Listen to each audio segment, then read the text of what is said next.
The movie begins with Monica, the beautiful girl who never tries any new style unless she gets the opinion of the students at school on social media. Monica does several hairstyles and uploads them to the site to see which one will get the most votes. She's doing all this because Monica wants to win the title of prom queen at school. The next day, her friend Sierra calls her to wake her up so she can get ready for the prom. But as soon as she sees her face, she screams. Monica is shocked to find that her hair is ruined. Monica looks at the hair products she used yesterday and discovers that they are labeled "do not mix with each other." But since Monica wanted to try multiple hairstyles, she used all of them, which ruined her hair. She says, "No problem, I'll fix it." But then she's shocked again when she finds out that her dress, which she had left to steam with the shower's vapor, got ruined from the heat. Even the shoes she was trying to stretch a bit because they were too tight got torn and messed up. She tells her friend, "It's okay, I can get new ones today." But when she looks at the computer, she sees that Ashley has tied with her in the voting program for prom queen.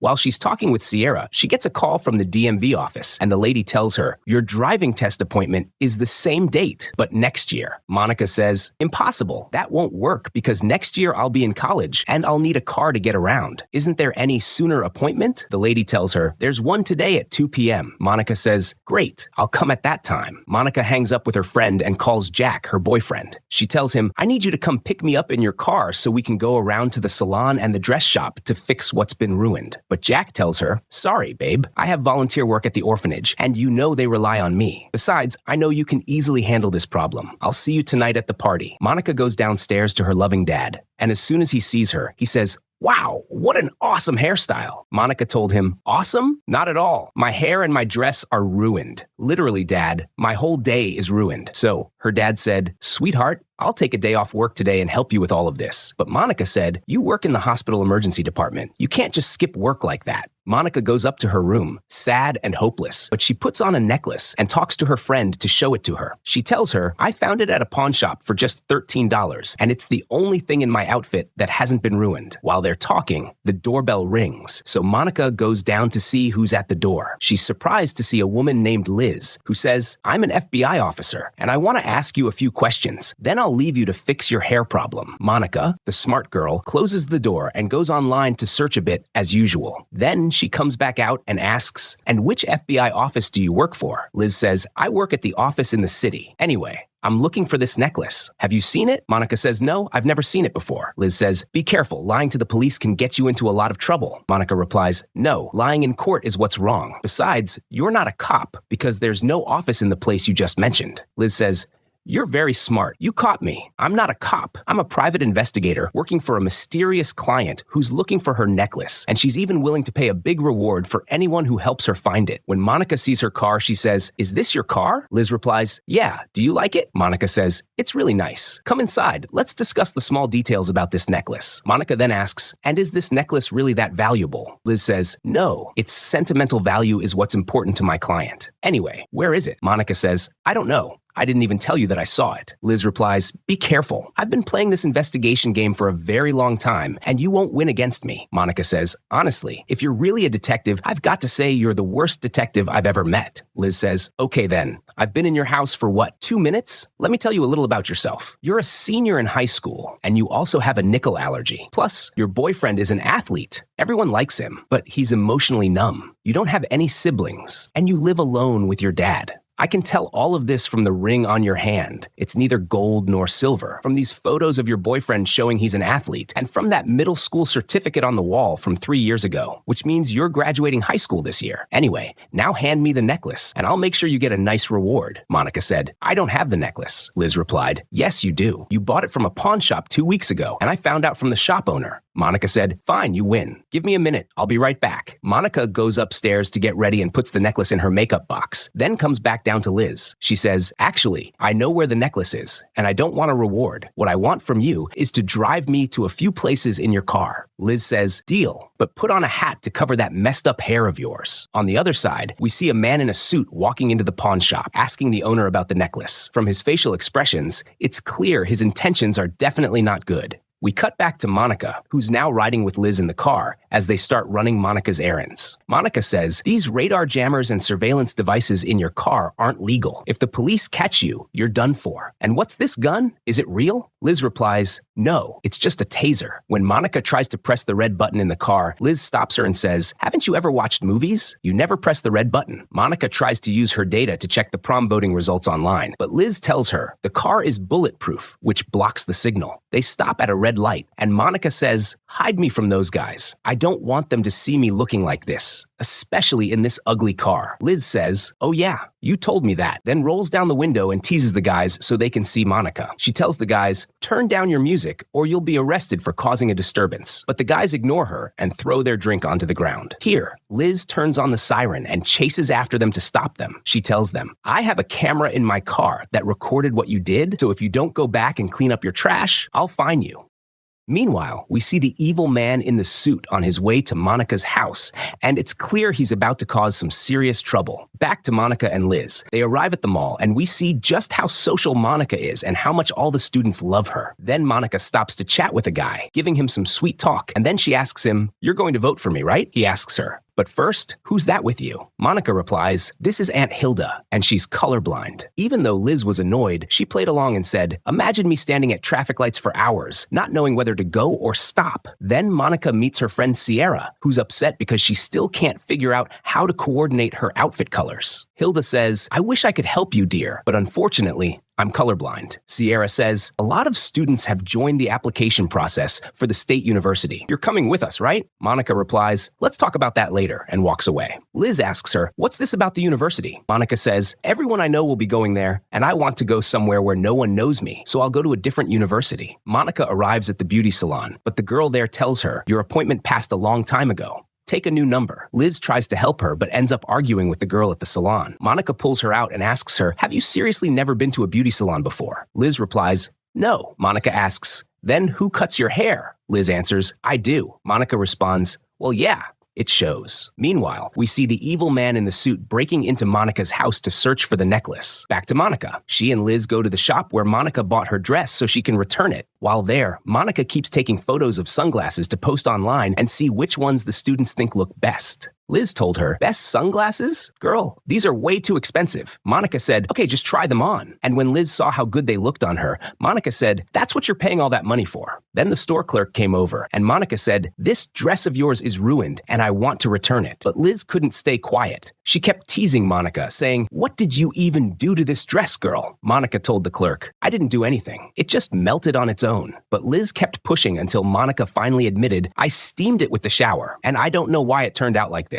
The clerk said, well, I'm sorry, but I can't take back something you damaged. At that moment, Monica got a notification that her turn at the salon had come, so she dragged Liz out, visibly annoyed with her. Liz said, since you ruined your hair, take responsibility and fix it. And same for the dress. You ruined it, so buy a new one. But Monica wasn't having it and stormed out. As they walked out, the alarm went off. Liz had forgotten to return the sunglasses to the store. Security came over to file a report, but Monica stepped in and said, please, she just forgot she was wearing them. Forgive her. Liz then flashed her police badge and said, I'm a former cop. You can't talk to me like that. The security guard let it slide and allowed them to leave. Monica asked her, are you really a former cop? Liz replied, yes. But I'm on paid leave. Monica headed to the beauty salon, only to find that her spot had been taken again. The girl at the counter told her, you were late. That's not my problem. Take another number. Monica took Liz, and they sat down at the food court to have lunch. That's when Liz was shocked to see that Ashley had gained more votes than Monica and was likely going to win prom queen. To make things worse, Liz said, isn't that your boyfriend flirting with that girl over there? Monica stormed over to him and asked, what are you doing here? He replied, the orphanage party got canceled because of some problems. Monica, full of heartbreak, said to him, how could you cheat on me with her? Ashley stood up and said, I know this is hard for you. I stole your boyfriend, and tonight I'll take the crown from you too. Monica broke down and ran to the bathroom to cry over her situation. There, Sierra came in to comfort her and said, he's a cheater, and he doesn't deserve your tears. Honestly, The students were upset too when they saw what happened, but the miserable Monica said, "He made me a laughingstock in front of all the students." That's when Liz, with her kind heart, stepped in and said to him, "I'm an undercover mall security guard." She started humiliating him in front of everyone, especially when she searched his bag and found acne cream and hair removal products, which made the whole crowd burst out laughing. This made Monica regain a bit of the dignity he had destroyed. Liz handcuffed him and said, "I'm taking you to the station for being a liar and a fraud." But then the real mall security guard showed up and said, "No, that's not happening." Meanwhile, we see the evil man in the suit, after trashing the house and finding nothing, noticing Monica's tablet with a reminder about her driving test. Back to Liz. She's now being arrested for impersonating a police officer. There, a decent cop named Adam approaches her and says, "When I heard the police call on the radio, I thought the description sounded like someone I know." Liz said, "Can you take these cuffs off so I can go?" He replied, "I'll see if I can get these charges dropped before the chief shows up." Monica notices the shy attraction between Adam and Liz, so she keeps teasing Liz, saying, "Aha! Come on, just admit you're crushing on him." But Liz kept denying everything and said, "We were just work partners." Monica replied, "Okay, fine, but for the record, Adam likes you too." When Liz said, "I don't think so," Monica said, "There's only one way to find out. You flirt with him. Go on, try it with that cop behind you." So Liz turned to him and said, "Has anyone ever told you that you have a big, beautiful nose?" The officer got offended by her flirting attempt, took it as an insult, and walked away. Monica said, "Oh my God, Liz, I told you to flirt with him, not insult him." At that moment, Adam comes over, removes the handcuffs, and tells her, "The charges against you have been dropped," but he doesn't get a chance to continue because the chief walks in, furious, and drags Liz into her office to yell at her some more. Outside the office, Monica says to Adam, "Looks like her relationship with the chief isn't great." Adam replies, "That's because the chief expects Liz to live up to her potential. You know, Liz was my best partner on the job and the most skilled one in the department." Inside, the chief keeps scolding Liz. "You lost the diamond. You're the most useless agent I've ever seen." Monica learns from Adam that Liz didn't take any vacation at all, but he refuses to tell her the full truth, saying, "Let Liz explain it to you herself." Adam drives them back to the mall, where Monica confronts Liz. "What really happened at work? Why did they fire you? And what's so important about this diamond to you? Tell me the truth, or our deal is off." Liz replies, "The diamond in that necklace is worth $7 million. What happened was that there was a traveling jewelry exhibit, and our job was to guard the jewels. Adam offered to help me guard them, but I refused, saying I could handle it on my own. But then Peter, the most notorious jewel thief in the world, broke into the exhibit and stole the necklace without me even noticing. When I realized it, I didn't call for backup. I chased him alone, but he got away. Losing that necklace became a black mark on my record. I became obsessed with finding Peter to the point where I wasn't sleeping or focusing on my job. That's when the chief took my badge and fired me," Monica asked. "Okay, but how did that necklace end up with me?" Liz said. "What happened is, Peter was supposed to meet the buyer at the airport, but he accidentally handed it off to someone dressed just like the buyer. When he realized his mistake, he ran after him, but couldn't catch him. The man who ended up with the necklace didn't understand how his bag got switched with someone else's, so he gave it to his wife as a gift. His wife, not knowing its real value, gave it to a clown begging on the street. The clown also didn't know what it was worth and traded it for a burger. And so the necklace kept passing from one place to another until it ended up at the pawn shop where you bought it." Monica asked her, "Then why didn't you tell me the truth from the beginning?" Liz replied, "Because I couldn't be sure what you'd do if you knew it was a real diamond." "You might have sold it," Monica said. "You could have just sent a real cop to my house and I would have handed it over." Liz answered, "No, I wanted to recover the diamond myself and go back to the chief to tell her I personally returned the necklace I lost." Monica said, "Honestly, that's fair. You know, that necklace was the only thing I didn't need to post online for votes. I genuinely liked it." Liz asked, "Why can't you ever make your own decisions? Why do you always let other people decide for you?" Monica replied, "Because I want to always make the right choice and not mess things up." Liz said, "And if you do make the wrong choice, so what? What's the worst that could happen?" Monica said, "I could end up disappointing people, and then they'd leave me, like my boyfriend did, or like my mom, who left me when I was just 3 months old. I think I disappointed her, and that's why she left." Liz said, "That's not your fault. She did that because of her own circumstances." After some time, Monica takes Liz with her to the driving test. The instructor asks, "Are you taking the test in this car?" Liz says, "No way I'm letting you drive this. How do I know you won't crash it and ruin it?" But in the end, she agrees, and Monica starts the test in Liz's car. The instructor asks her to get on the highway, but when he sees all the illegal devices in the car going off, he says to Liz, "These are against the law. You could go to jail for this." Monica, still an inexperienced driver, nearly causes multiple accidents. Suddenly, Liz spots Peter driving his car and chasing them. She tells Monica to floor it and try to get away. But when Peter manages to catch up, Liz tells Monica to press the red button. When Monica does, the car accelerates dramatically, allowing them to escape and return to the DMV safely. Meanwhile, Peter sees a picture of Monica's dad on her tablet and decides to go take him as a hostage. Back at the DMV, the instructor says to Monica, "You're the most dangerous driver I've ever seen. You'll have to retake the test in 9 months. And you, Liz, I reported you and your car. It's being impounded right now." Monica breaks down, feeling like her whole day is ruined, and blames Liz. "Because of this necklace, I still haven't been to the salon, and I failed my driving test too." Liz tells her, "None of that matters compared to the fact that Peter is after you right now, and your life is in danger." Monica snaps back, "Oh, and you're the one who's going to protect me, huh?" Liz says, "Listen, I need to get the necklace right now." Monica says, "Fine, take it. I've had it with me this whole time." But then she realizes her bag isn't with her. She says, "The necklace is in the bag that's in your car. Go get it," and walks away, sitting next to a clown. At that moment, Peter sends Monica a video showing her dad as a hostage, demanding the necklace in exchange for his release. Monica runs to Liz, shows her the video, and asks, "What are we going to do now?" Liz says, "We do what he wants. We give him the diamond and get your dad back." They go to the impound office, and the clerk tells Liz, "Fill out this form and wait your turn."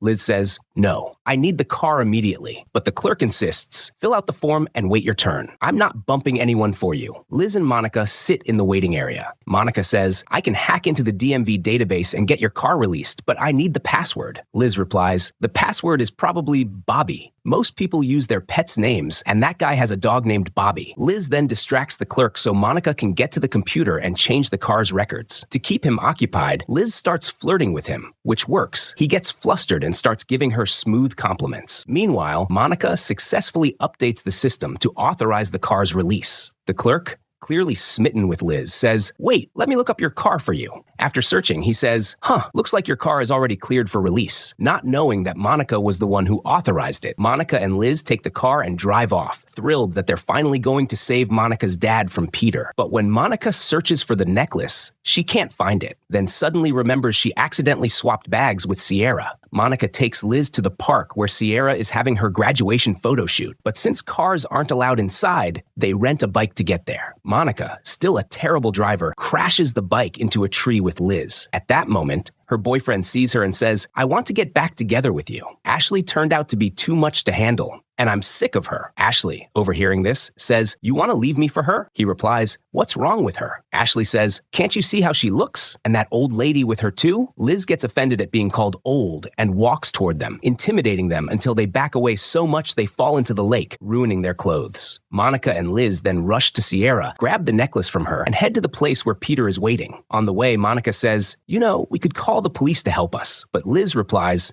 "No, I want to deliver it myself and hand it over to the chief personally." Monica asks, "If you and the chief don't get along, why don't you transfer to another precinct?" Liz says, "I wish I could, but it's not that simple. She's my mom. My whole family's in law enforcement, and I'm the last cop among them." Monica says, "I love my dad, but he always sees me as perfect." Liz replies, "Wrong with that." Monica says, "If someone keeps telling you you're perfect, when do you ever find out you're not? I think at that moment, you need a mom to tell you the truth. That's why I always ask people for their opinions about my outfits." Liz, ever the thoughtful one, says, "If I were your mom, I'd tell you that what you've done today shows just how incredible and strong you are. And the people who deserve to be in your life will always stay by your side, like my mom, the chief, and Adam. They've always stood by me, even in my darkest times." They finish talking and walk into the place where Peter is holding Monica's dad, but they fail to surprise him because he's been waiting for them all along. Peter takes the necklace from them, and when Monica asks, "Where's my dad?" he says, "You'll find out where he is after I get out of here." But Monica just laughs and says, "Wow, you really are old school. You don't even know I can track his location through his GPS." It turns out her dad is in the same building, and she rushes to free him from captivity. Liz pulls out her taser and threatens Peter. He scoffs. "You think you can scare me with that? I'm getting out of here through the rooftop.